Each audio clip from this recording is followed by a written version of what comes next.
Path of Exile, the Forbidden Sanctum, was a highly successful league. Players' reception was excellent, and grinding gear games promptly addressed minor issues such as coin pickup.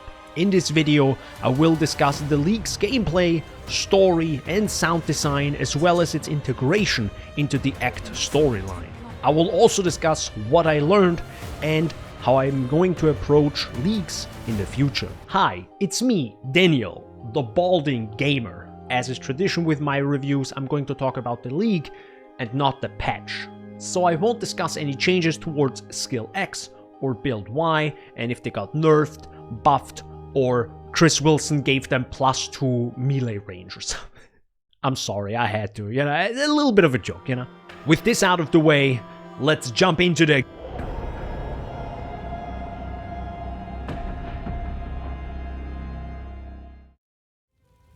Of the Lion Eyes Watch, in Act 1 you will find a portal with a visual effect on your character similar to the Delirium mirrors. Walking into it teleports you to a room before the Sanctum.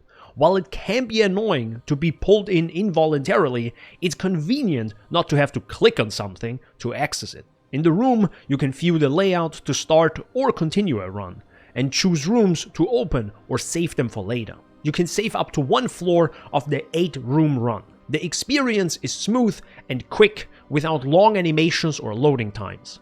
While a more cinematic UI with effects and animations could be appealing, it would get tedious if you run dozens of Sanctums and save hundreds of rooms over time. In the Sanctum, a roguelike mechanic, you have a new type of health bar called Resolve. If it hits 0, you die, and the same goes for your regular health. Dying ends the run, but doesn't cost you any experience, only the progress you made in that run. You can start a new Sanctum run when you enter the next area or instance. The gameplay loop involves either dying or finishing the Sanctum and starting a new run in the next area. With 4 floors and many rooms, it takes over 30 maps or areas to finish one Sanctum run. After all, the longer the mechanic takes, the bigger the payoff. At least that's what it should be. Speaking of rewards, this league strikes a great balance between fun and reward. Each run yields an average of 1 divine, but sometimes you can get multiple divines, which feels damn good. Even though it wasn't my main source of income in the league, it was a nice addition to my hourly grind. Similar to getting an Eldritch boss invitation and selling it every few maps. In the Sanctum, you can receive permanent buffs and debuffs called boons and afflictions. There were so many of them, and I loved how powerful the boons were. The 40% movement speed one was especially fantastic. Still, you couldn't just ignore afflictions as they were very punishing. Giving enemies more health, dealing less damage to them, or maybe you got hit by an attack and now you have Resolve Weakness as a debuff, were all increasing the risk of failing the Sanctum run. And my god, the first time I got the affliction that sped up traps. Fuck. I wanted to cast on death myself. And then we had the Accursed Pacts in Sanctum, which offered 3 choices, usually involving a reward, and then of course a risk associated with it. While you may receive a debuff or lose something, it's a good way to gain power in the Sanctum. On average, it was worth risking at least 1 pact per room for me, unless you got the one that puts you in a different room from the one you chose. That one can take a few hundred magma balls to the face. Let's talk about relics. They are pretty cool, but some content creators who advised viewers to just grind it out for relics to complete Sanctum runs were lying or not experimenting enough. I played a meta build in SSF, Poison Seismic Trap, and I finished a Sanctum run without any relics before finishing the story. Twice. That's 2 full Sanctum runs in SSF without any leveling gear. Yes, Poison Seismic Trap is the most meta cuck build you can play, but the statement months ago in my previous video still stands. DPS is king. If you cannot get rid of the enemies quick enough, you will get hit by something, and over the course of many rooms and floors, you will lose. Were relics useless then? No, they gave you some extra power and survivability, but they weren't a game changer. What about sanctified relics? They were fun to have, but not super important either. You could get some cool bonuses like elemental ailment resistance, chaos resistance, global phase, and power charges and all this stuff. And a few weeks in, they added this stuff to craft them, you know. Either way, trying to farm a specific one was a long shot. And relics or sanctified relics weren't craftable like they teased in the content reveal. You know, going to DaVinci and paying 1,500 gold coins and seeing it re-roll. Still, having an extra item slot is, as we all know, a big deal in PoE.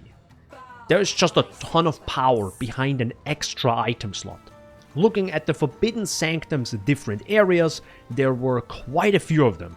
While the areas were not randomized in a major way, they did sometimes rotate, making them feel somewhat different. This might have been due to time constraints or to make the Sanctum more accessible to players, given that it was already quite punishing as a roguelike mechanic. I didn't mind this though, because as I learned the areas, I was able to complete more rooms in less time. As for the enemies and bosses, it's a bit of a mixed bag.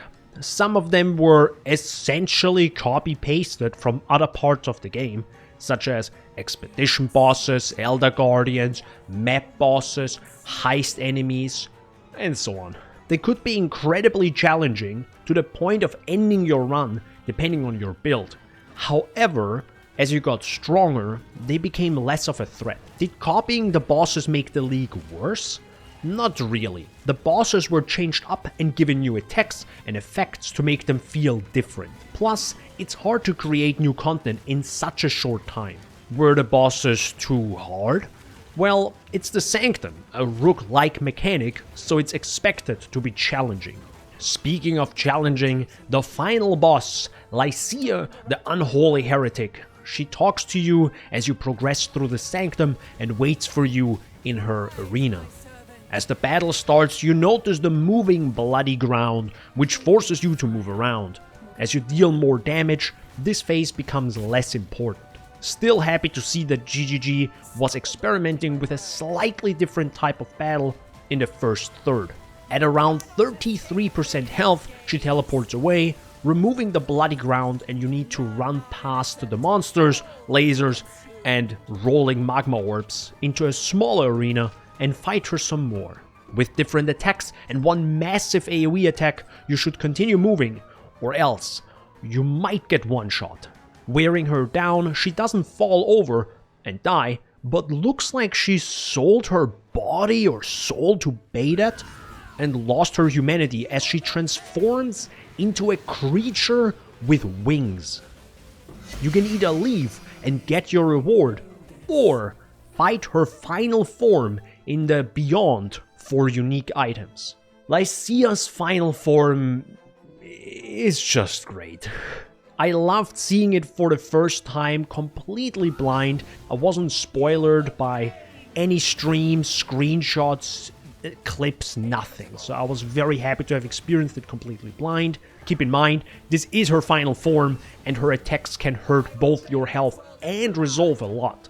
I lost not because of my health, but because my resolve hit 0 sometimes. In good old GGG fashion, we got another invincibility phase, but it rewards movement and staying calm instead of just trying to do more damage. Still, if you deal enough damage quickly, you can skip the lightning phase and beat her in seconds. I was glad to have learned the lightning phase because it felt rewarding. It was also more readable after an update. In my opinion, it made it too easy, but I understand they did it to help players beat the boss and enjoy the fight. After beating the final boss of Sanctum, you probably get some of the unique relics that make your Sanctum runs more difficult. For example, some unique relics kind of blocked all boons, or maybe blocked all other relics. And of course, there was the one that forced you to not get hit a single time. If you did that challenge, you were rewarded with Original Sin, an incredible unique. I didn't even try most challenges because that wasn't the reason why I played Sanctum, nor do I find that gameplay enjoyable. I played Sanctum for the thick loot, obviously, and you get that thick loot in the reward room. Clicking that big chest always made me splooch a bit. That sounds so wrong out of context. Holy crap. I'm talking about the reward chest. This one. Anyhow, after every run, you get a huge loot explosion with Ulks, Chaos, Divines, and maybe Exalts. They really nailed the rewards in this league, and if every other league has loot like this, count me in. It's also not impossible or crazy RNG like old arch nemesis. Usually, it's just a normal Sanctum run that anyone can do if they have the right build or enough time. To wrap it up, Sanctum's gameplay was almost perfect and rewarded you for learning its layouts, enemies, and traps. There was enough variety in areas, relics, and enemies to keep you entertained for hours. Even small things like side platforms that helped you skip parts of the room were nice touches. To be honest, I had a build that could easily destroy the content, but others might struggle for weeks with no improvement in sight. Later in the video, I will talk about what I learned about myself and how to approach future League content. But for now, let's move on to...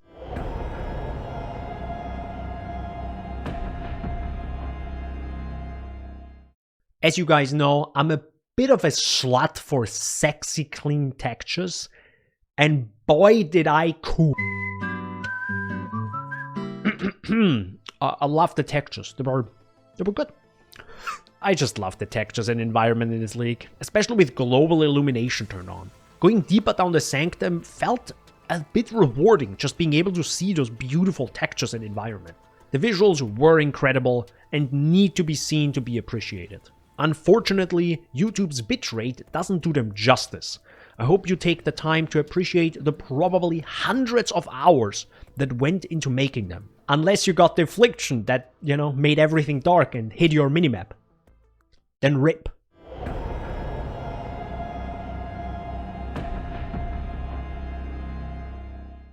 The voice acting, music, and sound in Sanctum were just awesome.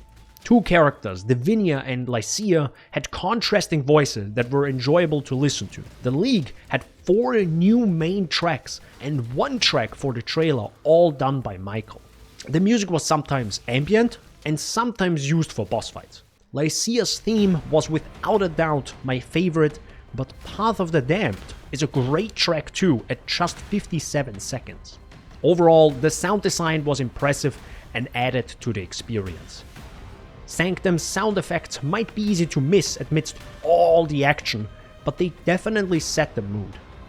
Along with the stunning visuals and music, the sound effects help create a unique atmosphere that draws you in and enhances the overall experience.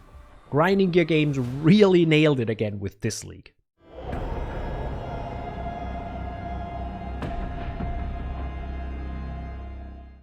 I'm just a casual lore fan, so I can't give you some in-depth review of the Forbidden Sanctum League and Lycia and the Templars and all this stuff. But as someone who loves Path of Exile's lore, I have to say that I enjoyed uncovering bits and pieces, floor after floor.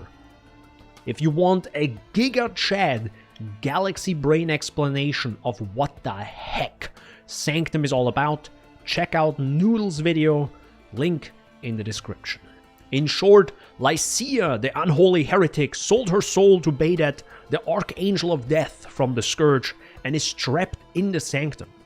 Each relic I found gave me a glimpse into what the Sanctum is, and Lycia's monologue about herself and the Templars' history made me want to know more. After beating her, I nearly missed a huge lore revelation in the top left of the arena. Turns out, the Templars lied to us, and Innocent is garbage. The future looks exciting with upcoming leaks and Path of Exile 2's story. Why has Rayclass gone to hell after the Exile defeated Kitava? Are new powers taking over? Or are old powers and gods returning? My money is on the sus glowing juice in those round pulsating balls from Blight. I have my eye on you, Cassia.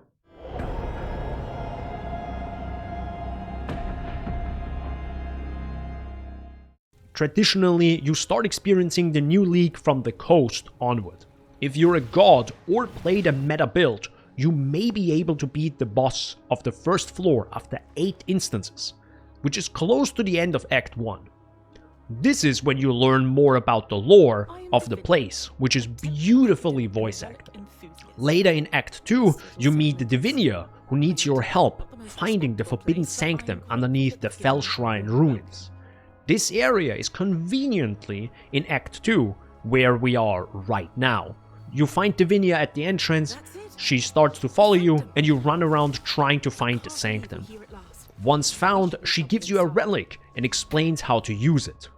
In Act 7, you will go to the Fell Shrine ruins again, and this time it's a way to unlock the accursed pacts inside the Sanctum. It's great that you unlock content in the Sanctum as you play through the storyline. This gives players a reason to continue playing the league in the upcoming weeks and months. I enjoy when GGG blends the league with the storyline. Like in Delirium, where the voice lines of the strange voice matched the areas you were in. It was just mind-blowing. This improves replaying the story and shows the team's talent in merging a new mechanic with the existing story. Good job, GGG.